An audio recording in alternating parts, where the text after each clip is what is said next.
I'm here Mm. today with Dakota Chanel, who is an ordained water priestess and ceremonialist with over a decade of experience. She specializes in water priestess arts, Magdalene mysteries, and sanctified sexuality.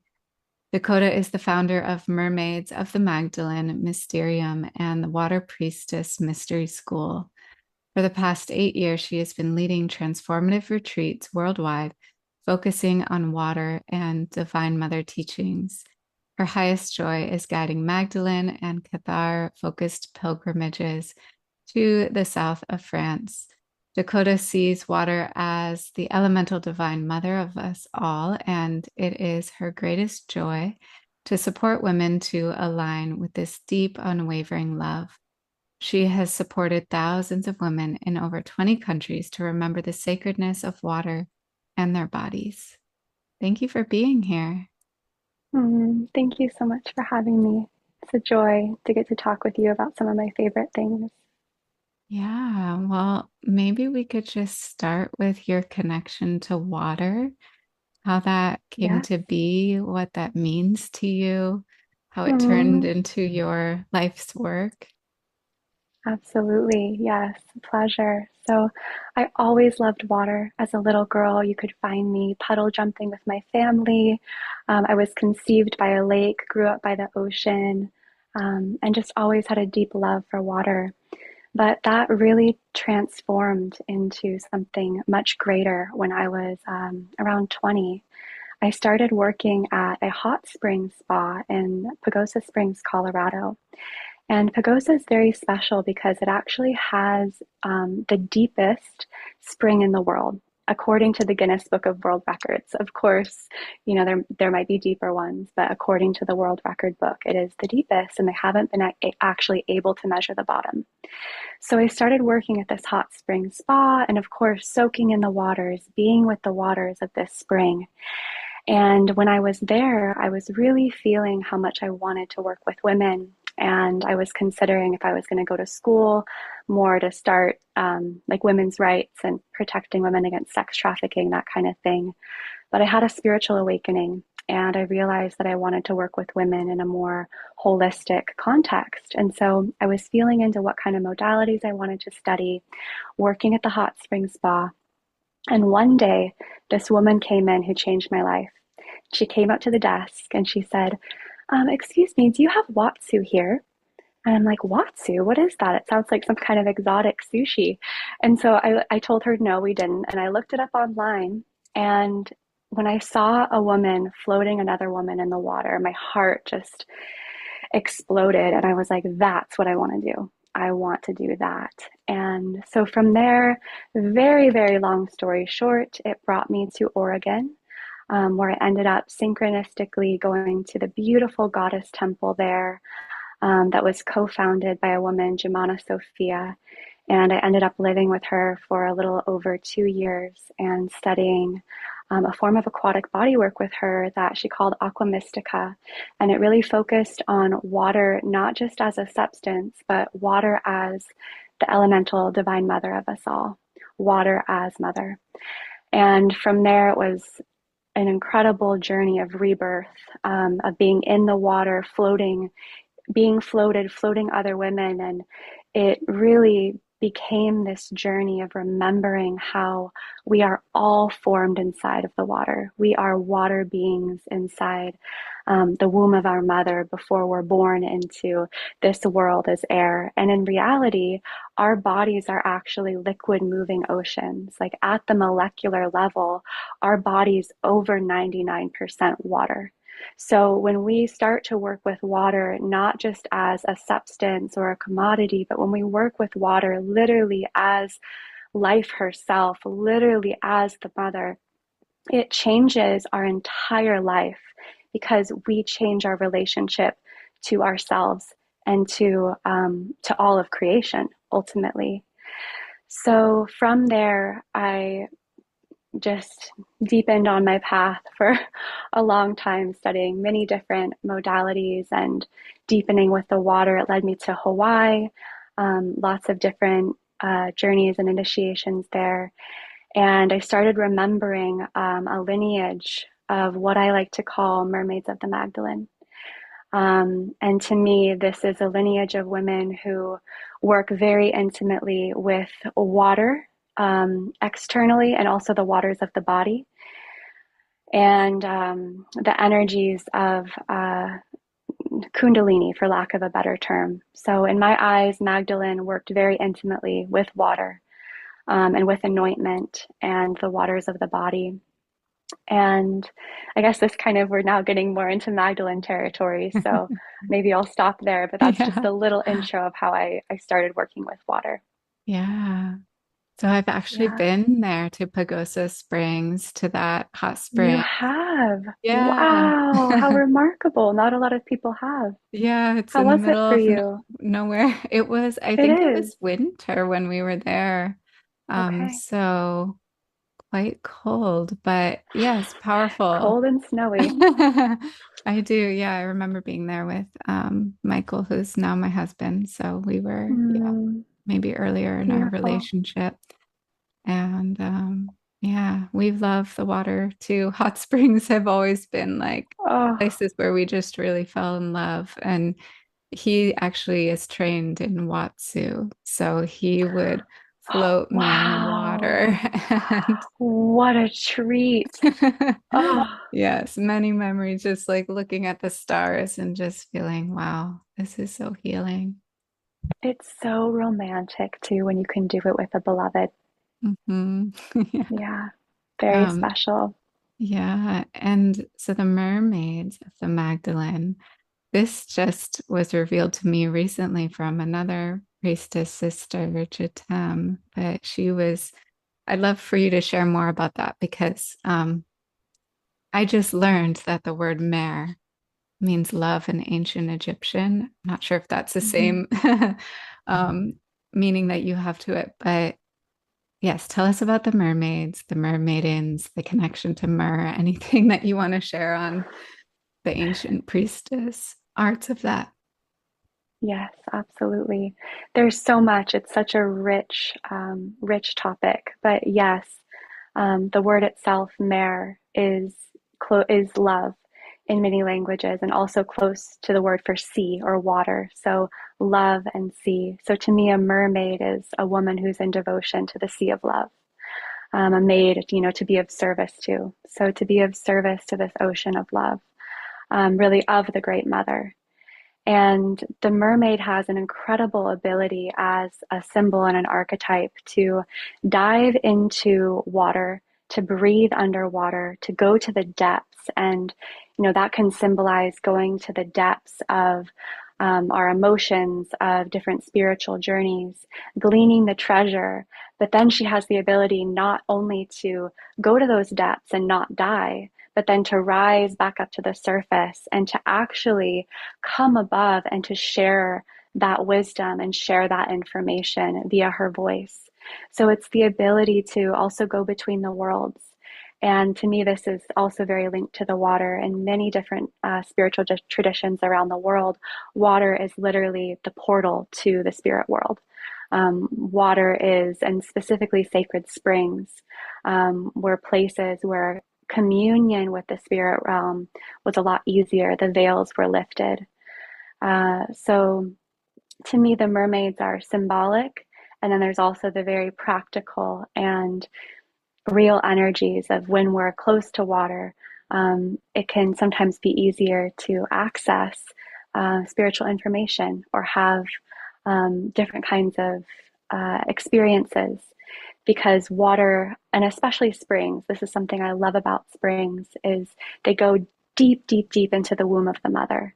So spring water is formed and percolating deep inside the earth before coming up to the surface. And it's that bridge between the inner earth on a physical level and the human realm.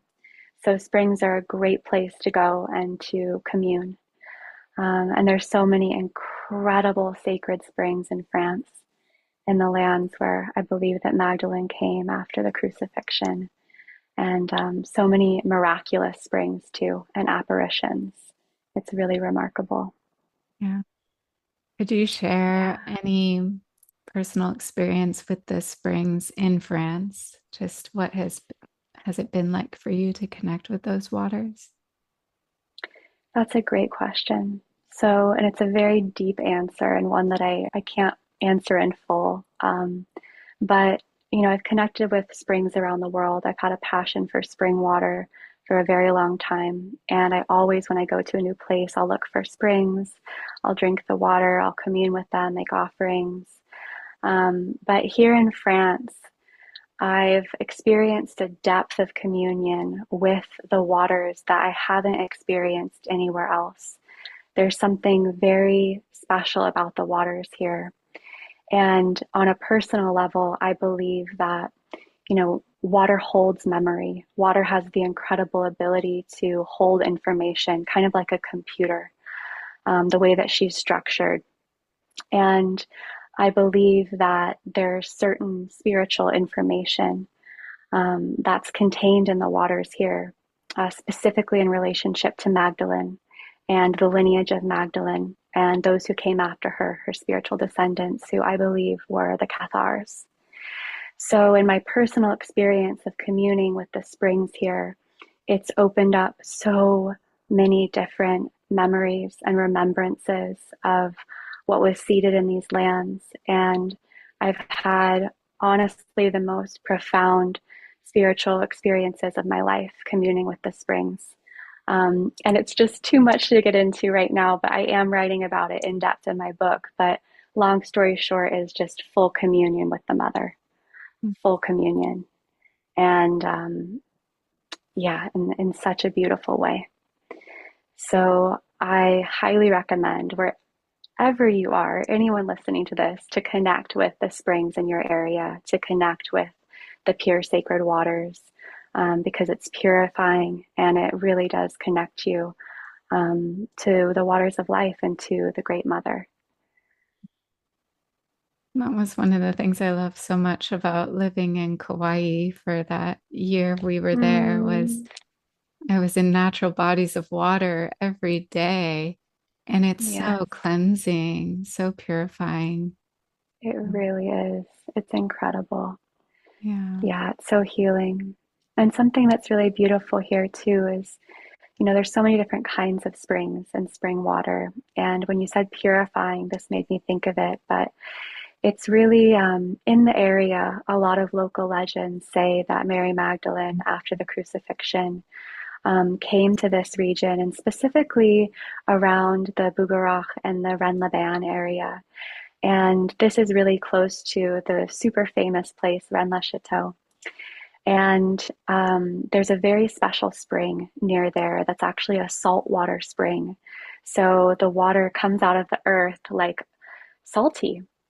And in the Gospel of Philip, it talks about how, which is my favorite Gnostic Gospel, it talks about how salt is connected to Sophia, to the Holy Mother of all, and that salt is the kind of the ultimate offering. Like no offering to the earth is fully complete without salt.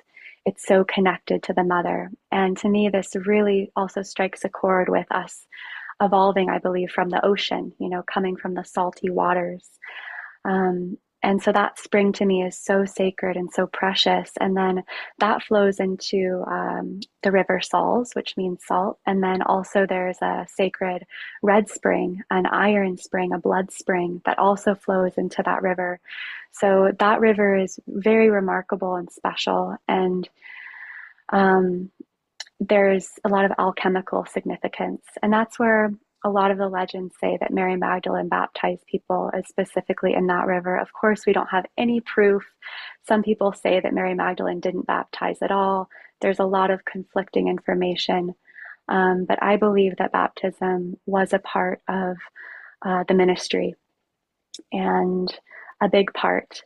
But water baptism was only the beginning, because truly the real baptism was baptism by fire, baptism in the body, which is symbolized by anointment, which of course is Mary Magdalene's most famous symbol. She's always shown with her anointing jar.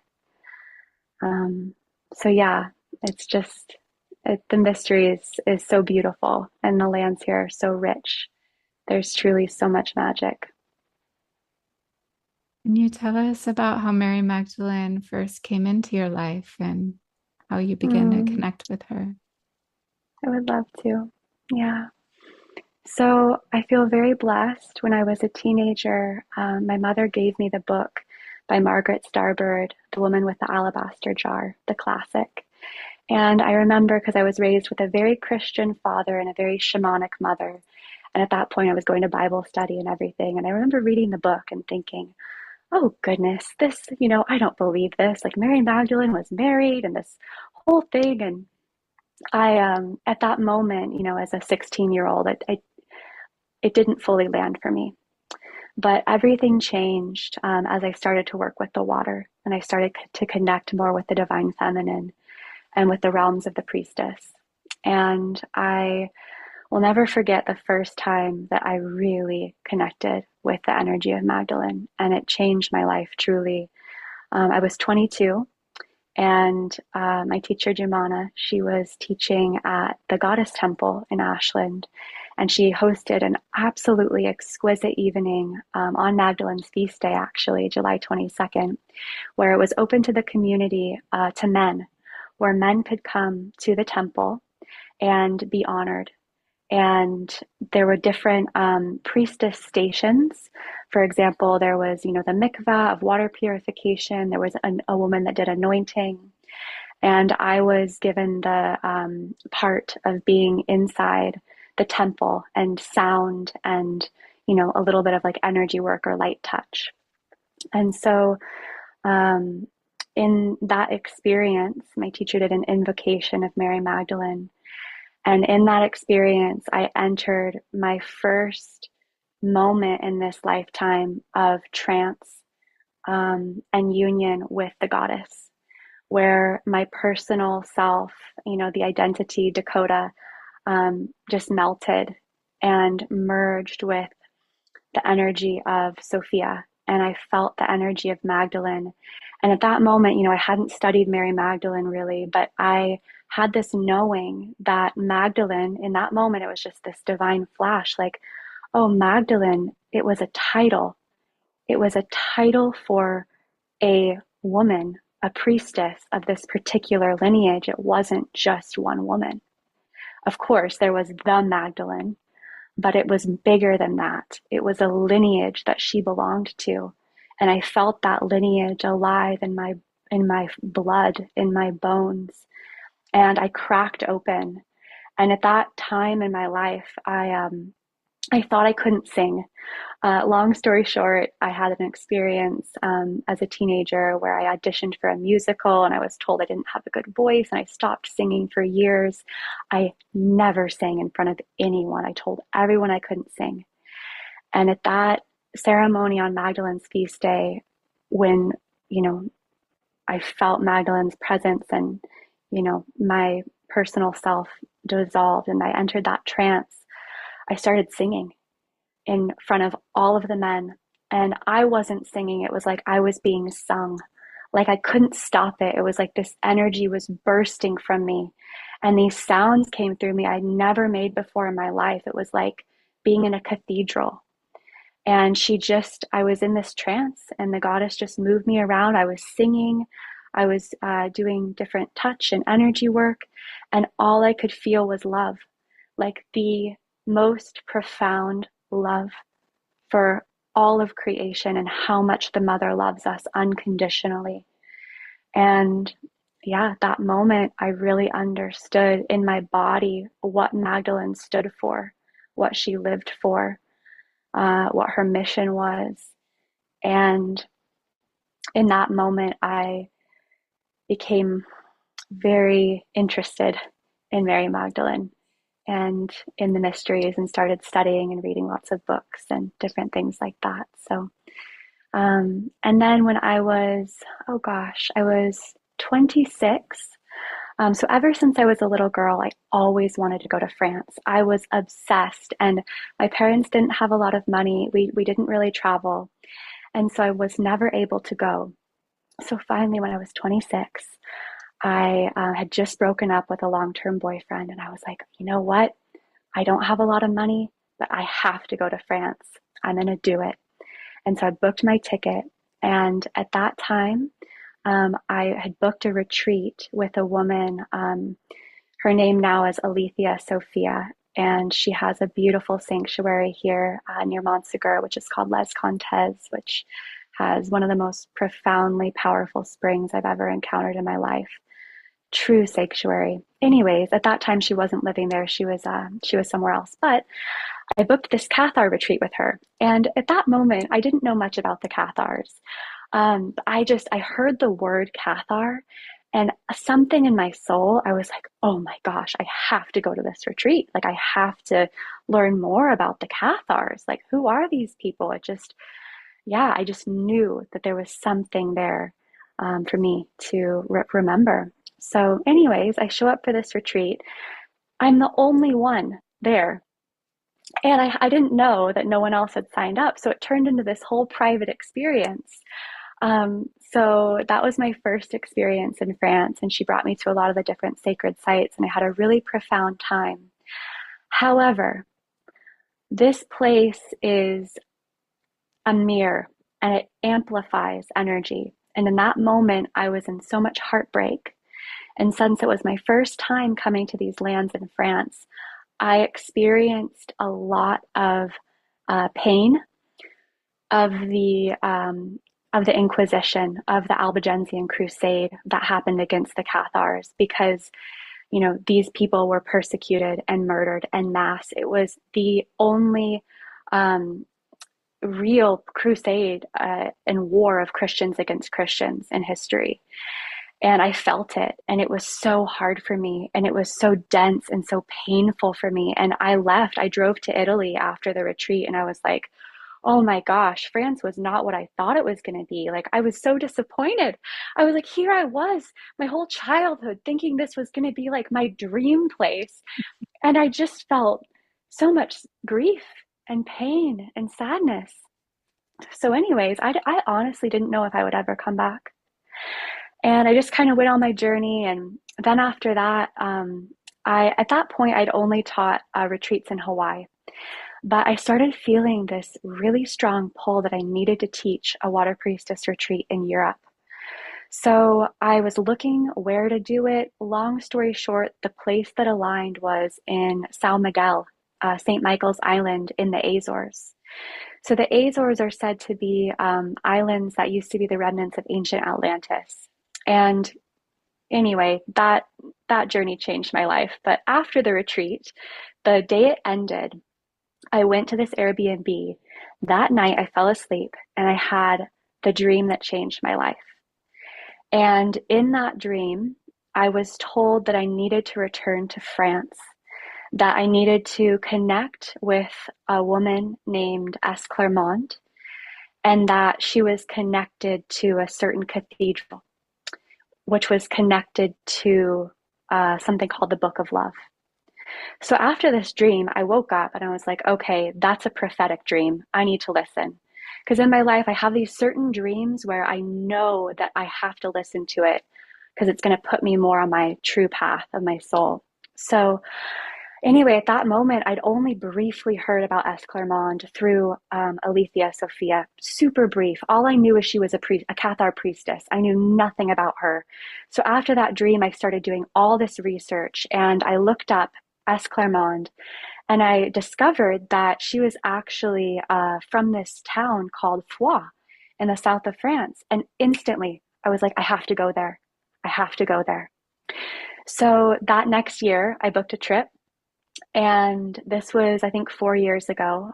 4 years ago now. I booked a trip and I went to Foix. And from there, I felt really called to drive a little bit further south because I'd heard of these sacred caves that were very special to the Cathars. And from there, an entire universe of magic opened up to me. But I realized that before I feel like I can actually share that more with you, I kind of want to share a little bit about the Cathars, if you don't mind, because I want to give people some context for all of this. Right. That sounds good. Okay, so Mary Magdalene, According to the ancient tradition in the south of France and so much recorded documentation, she came to the south of France, and there's different speculation on exactly where she landed. A lot of people say Sainte Marie de la Mer. However, there are other places where she potentially came ashore. And what I believe is that Mary Magdalene, she ministered, she traveled, she didn't stay in one particular spot. I do not believe she spent 30 years of her life in a cave. I believe she may have, spent time there, perhaps even ended her life there, but she lived and she spoke the way of love, and I believe she traveled and she spread the gospel teachings. So I believe that she kind of came and went to different places.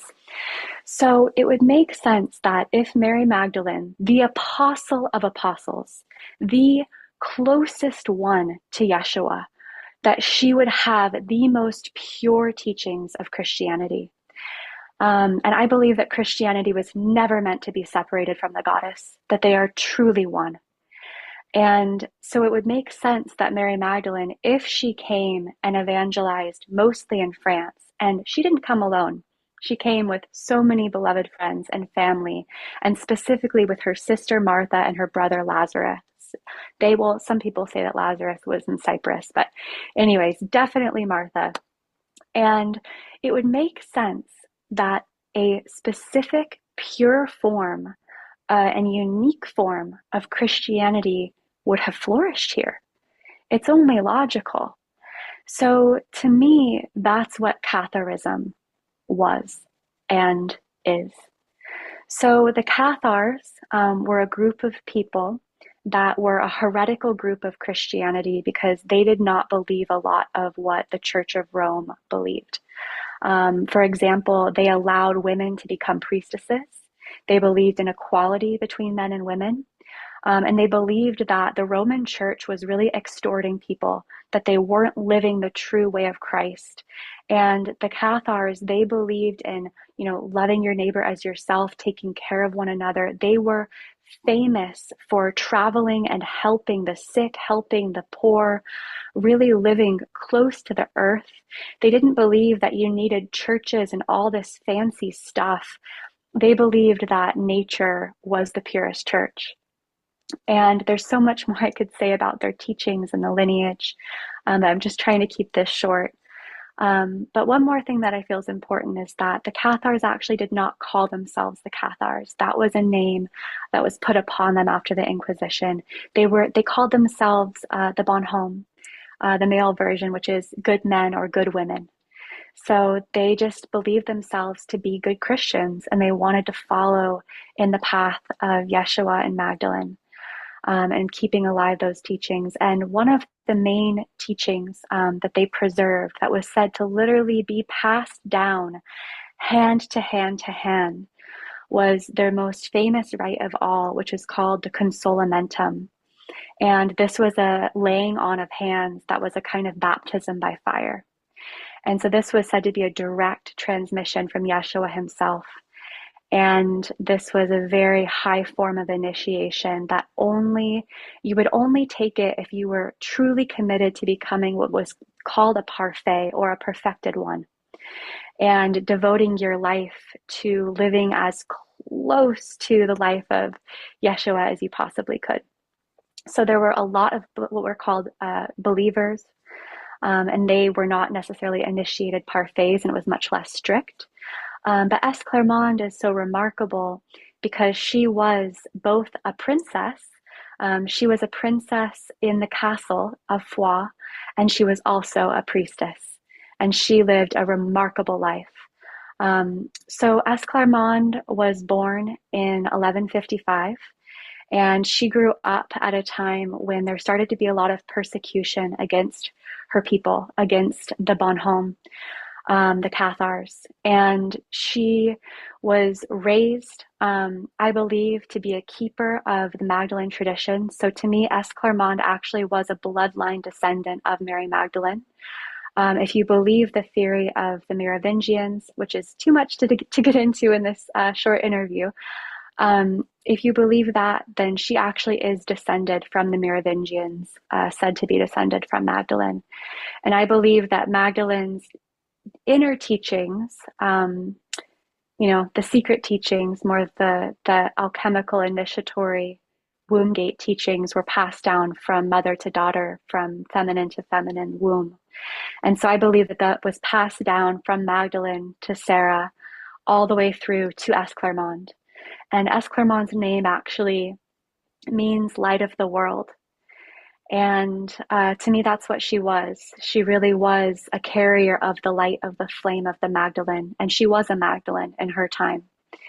And so she lived an extraordinary life. Um, she was raised, like I said, in the castle.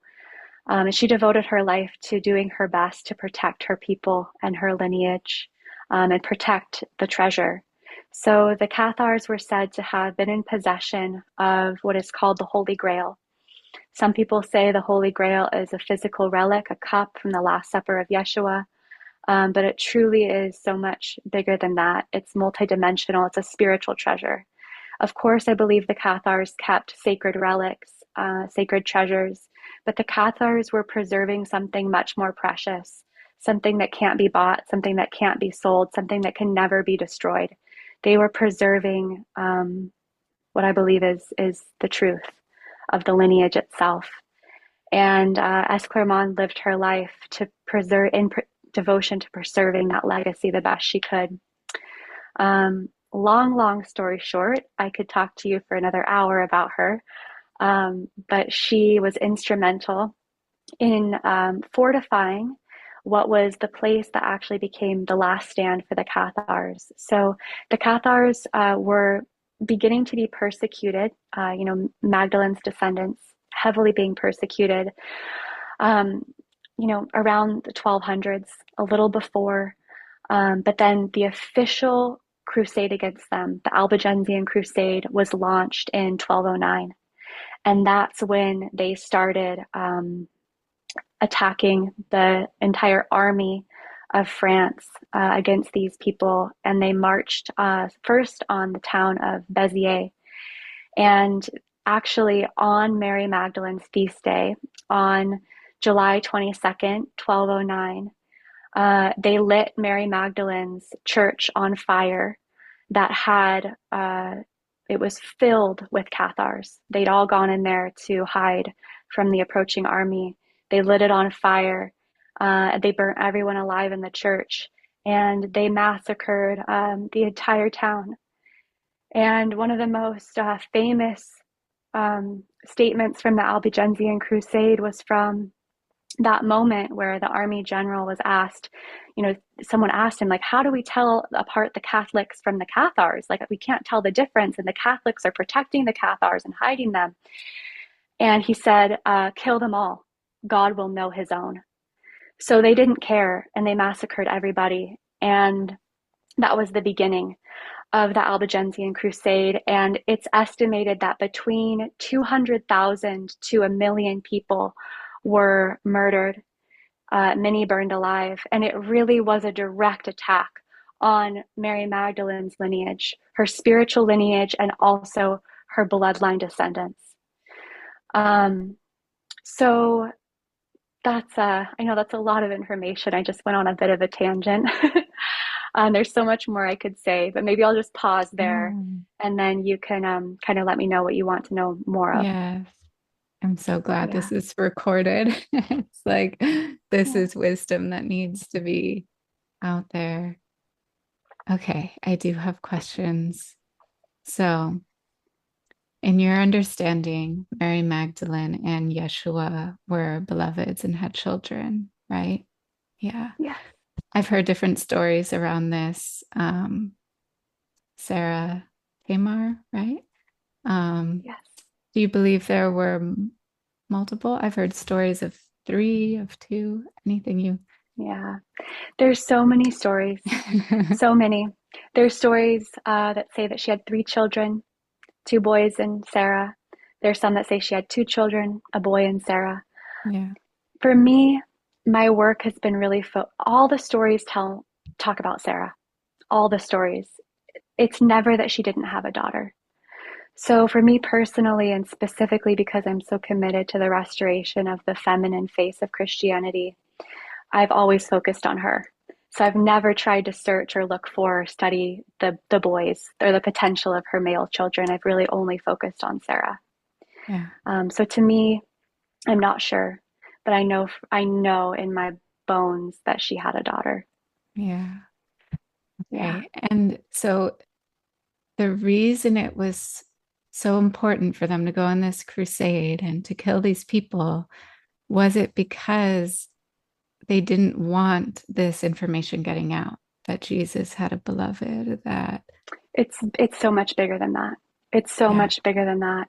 They want, of course, that was a big part of it. They didn't want that information, but really more than that, they specifically went after the parfaits. They specifically went after the high initiates who received the consolamentum, who received the baptism of fire directly, literally hand through time from Magdalene herself. They wanted to destroy that transmission. They wanted to destroy the gnosis of accessing Christ consciousness, which that's a term that's thrown around so loosely these days, and I don't mean it in any kind of new agey way. But accessing what Yeshua uh, promised us in the Gospels. And I believe that they wanted to destroy the spiritual teachings, so that the corruption of Rome, the inversion of the teachings of love, could take hold. And we see what's happened from that today. We see a modern wasteland. We see massive disconnection from the earth, disconnection from the sacredness of the feminine. And thank goodness we are in the time of healing that. We are in the time of her resurrection and her remembrance. But yes, it was, I believe that that was the deeper reason for the crusade. However, on the surface, another layer is that this region here, the Languedoc, is so rich. It was not a part of France. It was its own country called Occitania with its own beautiful Romance language, very close to Spanish or Italian. And they wanted this region to actually be part of France. So the Pope and the King teamed up because the Pope wanted to destroy the spiritual aspects and the King wanted to conquer the actual land. And so they teamed up and brought together a huge army. And how they got together such a huge army is they told anyone who joined the army that if they raped, pillaged, killed, that they would be forgiven, all their sins would be wiped away, that they would go to heaven, that they could take whatever they wanted, that they could do whatever they wanted to whoever they encountered with no repercussions. And so they got, all the darkest of the dark of humanity to join them and go to attack the lineage of Magdalene and Yeshua. yeah. And so, in context of today and the remembrance that's happening in so many women, what do you see is happening now? Mm.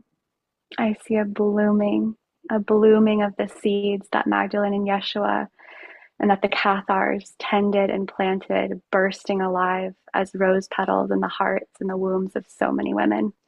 I see the light that they planted and the love that they anchored, um, really being able to flourish in these times, in these times ahead. And I'm so excited and so optimistic for what is to come for humanity, truly. Mm, me too. Yeah.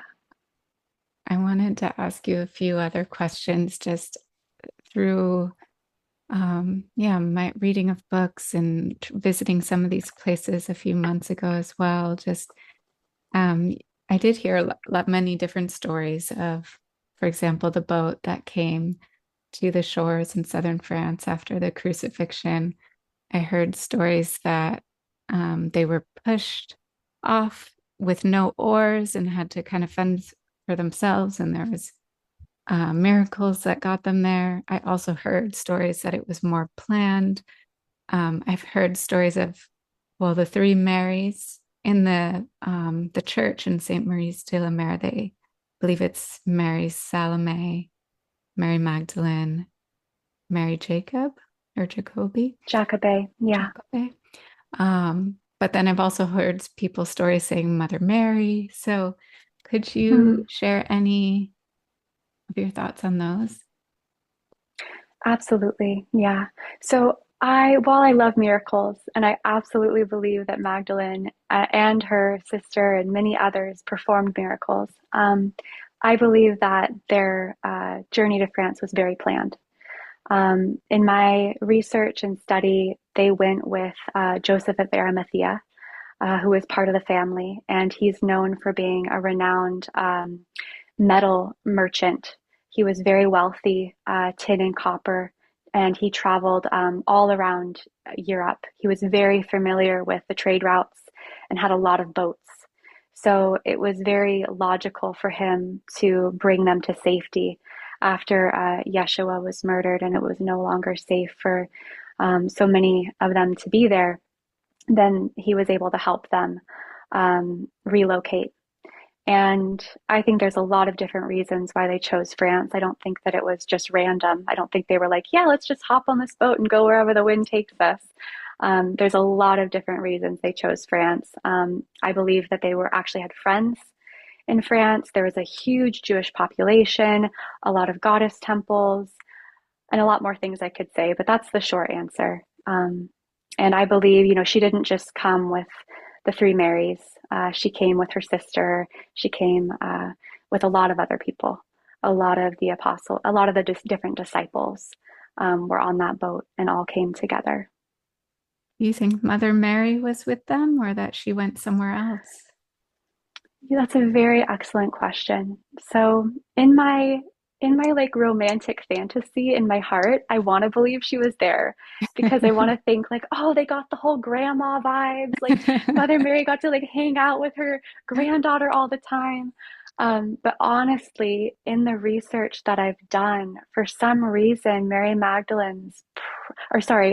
Mary's presence and it really seems like she went to Ephesus in Turkey to live Mm. out the rest of her life and the end of her days.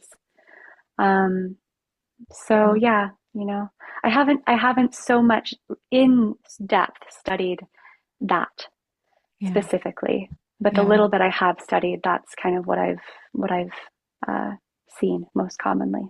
yes.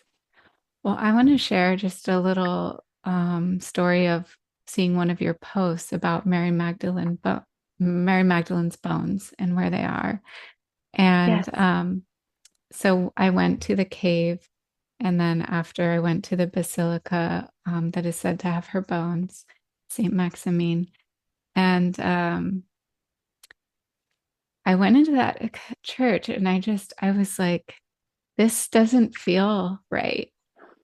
yeah, And I was just like, this church, like, there's only pictures of men on the walls. Like the church itself, I was like, well, maybe it's just a little old and dusty in here. Um, but we were in this church and just like, this feels yucky. And we found where I guess they call it the reliquary or where you go down underneath yeah, and to see the tomb. And I was like, I have to get a look at this. And it was a skull. Mary Magdalene, they said Mary Magdalene's skull, like as if she was beheaded. yeah, And it just felt like, yeah, oh, again, like they're kind of yes, putting this on display, but it does not feel honoring of her. And yeah, then I was reading the little note next to it, and they kind of,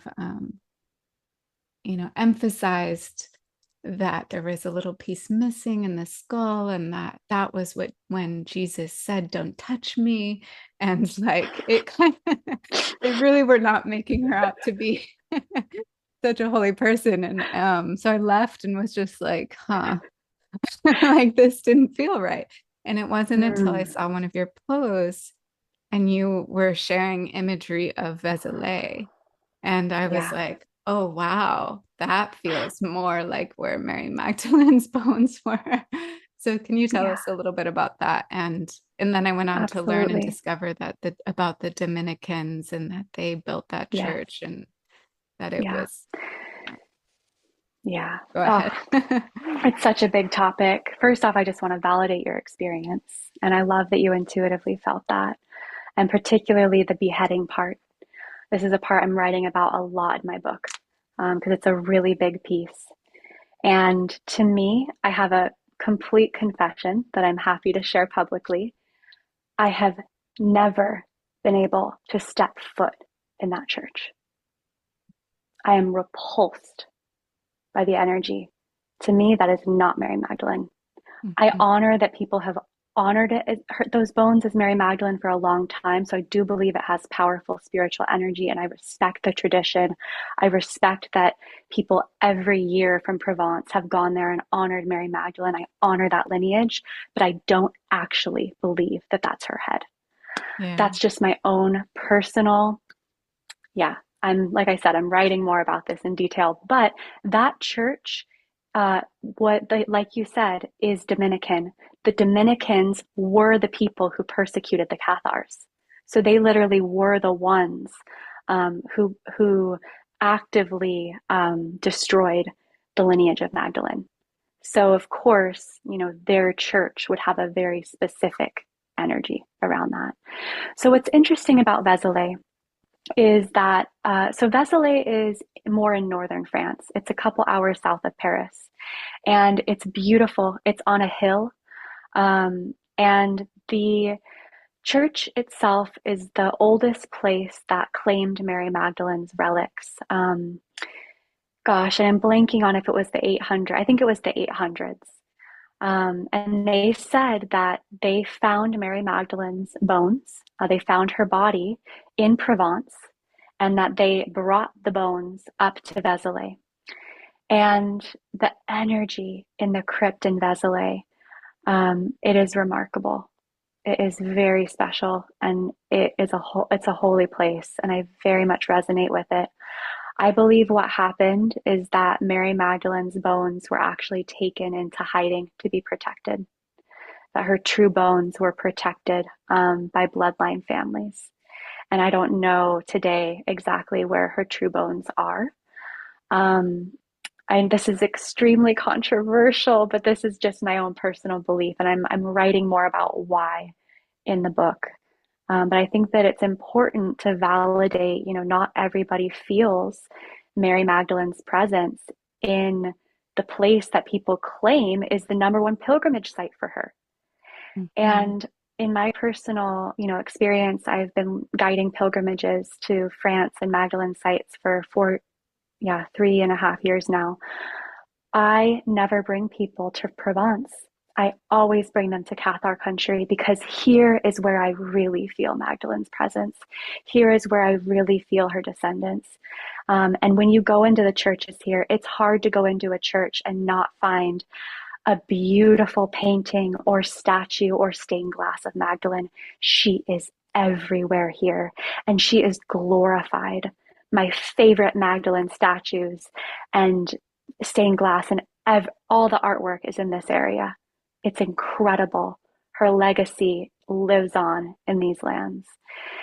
And there was a massive resurgence of honoring her in the late 1800s.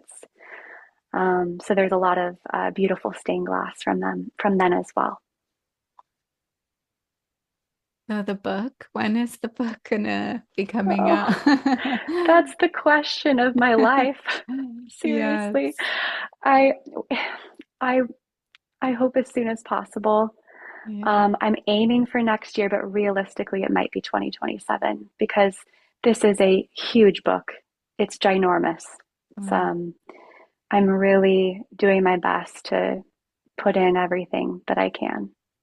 And So, it's you share about some of your journeys and personal experiences, and then you bring in the research and yes, exactly. Yeah, yeah. I want it.